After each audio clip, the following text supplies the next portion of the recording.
Assalamualaikum warahmatullahi wabarakatuh. Selamat pagi teman-teman mahasiswa Tadris Bahasa Indonesia UIN Raden Mas Said Surakarta. Berjumpa kembali di mata kuliah pengantar pendidikan. Ya, di hari ini hari Selasa, Rabu ya, hari Selasa pagi ya kita berjumpa kembali. Hari ini kita sudah sampai di pertemuan yang ke-6.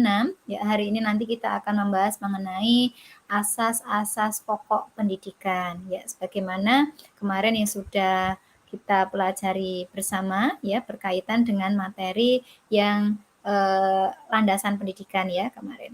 Oke, untuk hari ini kita membahas mengenai asas-asas pokok pendidikan. Nah, ada kata asas-asas pokok. Nah, teman-teman mungkin bertanya, apa itu ya asas-asas pokok? Nah, oke. Nah, di sini asas-asas pokok adalah membahas mengenai suatu kebenaran yang menjadi dasar ya tumpuan berpikir baik terhadap perancangan maupun pelaksanaan pendidikan. Jadi di sini nanti yang akan kita pelajari adalah tumpuan ya, tumpuan kebenaran terhadap pendidikan ya dalam pelaksanaan pendidikan nanti harus mempunyai tumpuan atau pondasi ya agar nanti dalam pelaksanaan pendidikan itu dapat berjalan dengan lancar sesuai dengan tujuannya. Jadi harus ada landasan atau fondasi ya, fondasi yang kokoh. Kemudian di sini untuk asas-asas pokok pendidikan itu sendiri ada 3 ya. Yang pertama adalah tutwuri handayani, yang kedua belajar sepanjang hayat, yang ketiga kemandirian dalam belajar. Yang akan kita bahas satu persatu. Untuk yang pertama, di sini ada asas tutwuri handayani. Nah, ini ya untuk Tutwuri Handayani, teman-teman sering ya mendengar kata istilah Tutwuri Handayani. Nah, di sini Tutwuri Handayani ini merupakan inti ya dari sistem Among perguruan ya, asas yang dikumandangkan oleh Ki Hajar Dewantara ini kemudian dikembangkan oleh Dr. Andes RMP Sastrokartono dengan menambahkan 2 semboyan lagi yaitu ing ngarsa sung tulodo dan ing madya mangun karso. Nah, kini ketiga semboyan ini telah menjadi satu kesatuan asas. Ya, kita lihat artinya ya karena ini bahasa Jawa. Yang pertama ing ngarsa sung tulodo. Maksudnya bagaimana? Jika di Indonesia kan jika di depan memberi contoh. Nah, maksudnya ketika nanti ya ini calon-calon guru ketika nanti Anda sudah benar-benar menjadi seorang pendidik ya entah di tingkat SD, SMP atau SMA atau perguruan tinggi. Nah, berilah contoh yang baik terhadap peserta didik Anda, ya memberikan contoh yang baik. Jadi ketika kita menjadi seorang pendidik lebih baik dengan memberikan contoh ya karena kalau istilahnya ini ya kalau ada anak kecil itu lebih mengena dengan melihat contoh daripada dengan dinasehati ya karena dia dengan melihat akan ditirukan. Nah, sama halnya ketika kita nanti menjadi seorang guru. Ketika kita menjadi guru nanti, berikanlah contoh, lebih banyak contoh. Misalkan menginginkan siswa untuk selalu bersih, kondisi kelasnya rapi, sering membuang sampah di tempatnya. Nah, kita memberikan contoh dengan hal kecil. Misalkan ketika ada sampah di depan kita, ya kita ambil, kita buang ke tempat sampah. Nah, itu salah satu contoh kecil ya. Siswa melihat kita. Jadi ketika misalkan guru, oh guru ternyata juga memperhatikan kebersihan, tidak hanya sekedar ini ya berbicara terhadap siswa, tolong sampahnya dibuang pada tempatnya. Tidak hanya seperti itu, tapi juga dengan contoh. Nah, siswa diminta kalau yang beragama Islam ya mengajar di sekolah Islam bukan sekolah umum untuk sholat tepat pada waktunya. Ya gurunya juga harus memberikan contoh, sudah berwudu, kemudian juga masuk ke masjid. Nah itu, jadi ketika kita nanti mau ini ya, atau sudah menjadi seorang pendidik, dengan memberikan contoh itu akan lebih bagus, lebih mengena daripada hanya sekedar berbicara. Kemudian yang kedua, ada ing madya mangun karso. Artinya apa? Jika di tengah-tengah memberikan dukungan dan semangat. Ya, jadi sebagai seorang pendidik nanti ya memberikan dukungan dan semangat kepada peserta didik kita. Ya, caranya bagaimana? Ya, misalkan kalau sekarang sedang daring ini ya, nah anak-anak diberikan dukungan, diberikan semangat dalam bentuk moral ya, karena memang situasinya tidak ini ya kurang mendukung ya, karena tidak bisa langsung berjumpa secara penuh. Kalau sudah PTM ya, alhamdulillah tapi tidak lama ya, hanya terbatas ya, berapa jam, 1 jam atau 2 jam, itu kan berbeda kalau misalkan setengah hari di sekolah. Nah, itu juga berbeda. Jadi di sini, guru bisa memberikan nasihat, memberikan, semangat kepada peserta didiknya. Yang ketiga, ada Tutwuri Handayani. Nah, maksudnya bagaimana? Jika di belakang memberikan dorongan. Nah, contoh kecil, misalkan siswa mau mengikuti lomba ya atau mau mengikuti sebuah event.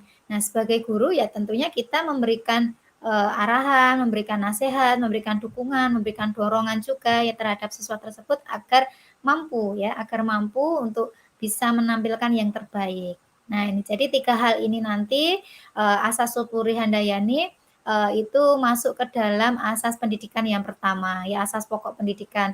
Dan nanti ini bisa diterapkan ya sebagai seorang calon pendidik nanti dengan 3 asas ini ing arsa sung tulodo, ing madya mangankarsa, dan tutwuri handayani. Jadi 3 hal ini nanti bisa teman-teman, terapkan ya nanti ketika sudah benar-benar mengajar.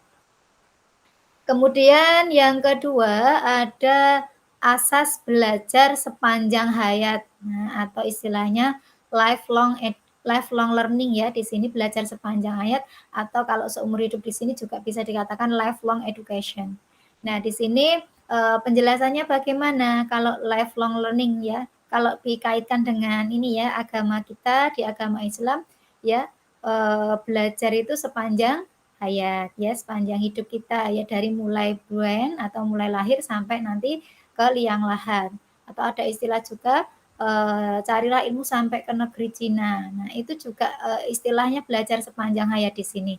Karena di dalam kurikulum itu sendiri, dapat ini ya, merancang dan diimplementasikan dengan memperhatikan 2 dimensi, yaitu dimensi vertikal dan dimensi horizontal. Nah, maksudnya seperti apa dimensi vertikal? Kalau kita membayangkan, oh vertikal itu ke atas, horizontal itu ke samping. Nah, oke sekarang penjelasannya. Nah ini, dimensi vertikal maksudnya di sini, kurikulum sekolah meliputi keterkaitan ya dan kesinambungan antar tingkatan persekolahan dan keterkaitan dengan kehidupan peserta didik di masa depan. Ya, artinya jangka panjang. Ya, jangka panjang bagaimana nanti keterkaitan antara sekolah dengan, sekolah yang lainnya, kemudian, bagaimana nanti keterkaitan antara sekolah dengan kehidupan peserta didik di masa depan. Maksudnya ketika, sekolah itu ya memberikan atau melaksanakan kurikulum, itu tentunya disesuaikan dengan, nanti apa yang mau dicapai oleh peserta didik. Misalkan dalam pembelajaran bahasa Indonesia, setiap anak peserta didik nanti diharapkan bisa mempunyai 4 keterampilan, dari keterampilan mendengarkan, berbicara, menulis, membaca. Nah, semuanya dipunyai oleh peserta didik kita.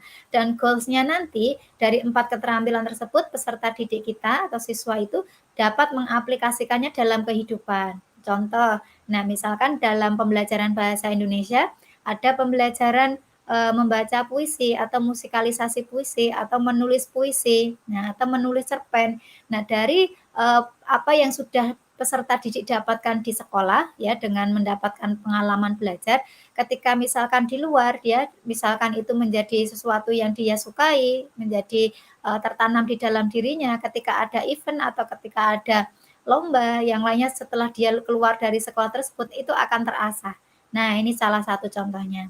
Kemudian kalau horizontal, yang kedua, dimensi horizontal dari kurikulum sekolah yaitu keterkaitan antara pengalaman belajar di sekolah dan pengalaman di luar. Nah, ini ya. Jadi di sini, horizontal itu artinya ketika ini ya, siswa belajar di sekolah itu bisa diterapkan di luar, ini. Kemudian yang ketiga, nah ini kemandirian ya, ini nanti yang diterapkan juga di dalam pembelajaran ya, asas-asas pokoknya. Asas yang ketiga kemandirian belajar.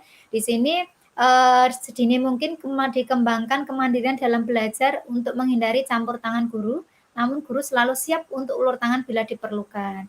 Jadi di sini contohnya ya seperti, ini ya kalau dalam perkuliahan yang mahasiswa, itu namanya mahasiswa berarti sudah mandiri, sudah memiliki ini ya keinginan, sudah memiliki, pola pemikiran yang dewasa berbeda dengan jenjang di bawahnya. Jadi kemandirian itu dituntut. Misalkan ketika, ini ya, mereka diminta atau Anda diminta untuk diskusi, ya tentunya sudah lebih baik ya, sudah bisa meng-handle daripada ketika masih SMA atau SMP. Karena kemandirian belajar ini, ya tentunya dengan adanya pendewasaan umur juga, ya, ini.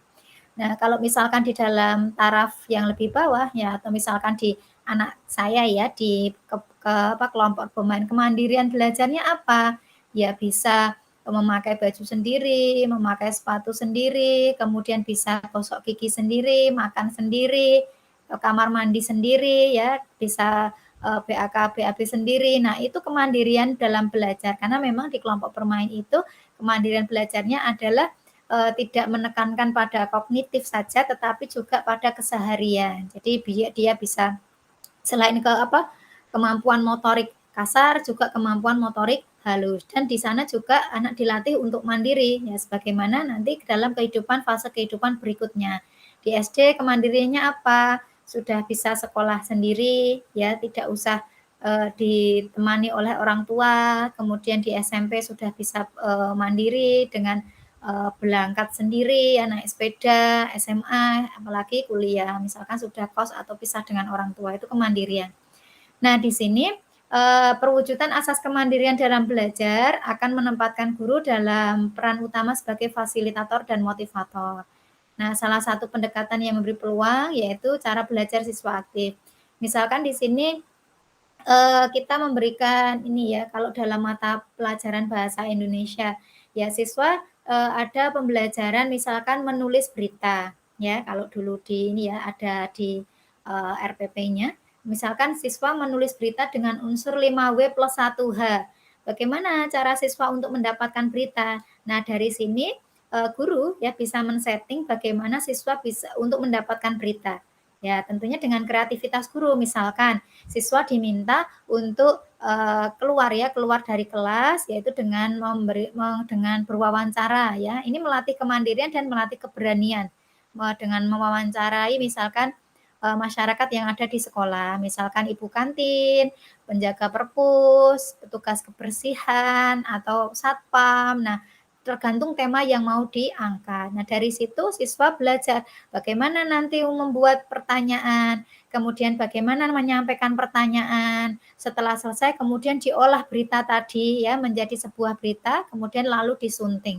Nah, ini namanya kemandirian belajar. Siswa belajar aktif, ya guru tentunya memantau, tetap memantau bagaimana cara belajar siswa, kemudian juga nanti memberikan masukan, kemudian memberikan evaluasi terhadap apa yang dilakukan oleh siswa. Ya itu, teman-teman untuk asas-asas pokok, dalam pendidikan tadi ada 3 ya, yang pertama Tutpuri Handayani, kemudian, belajar sepanjang hayat, kemudian yang ketiga, kemandirian dalam belajar.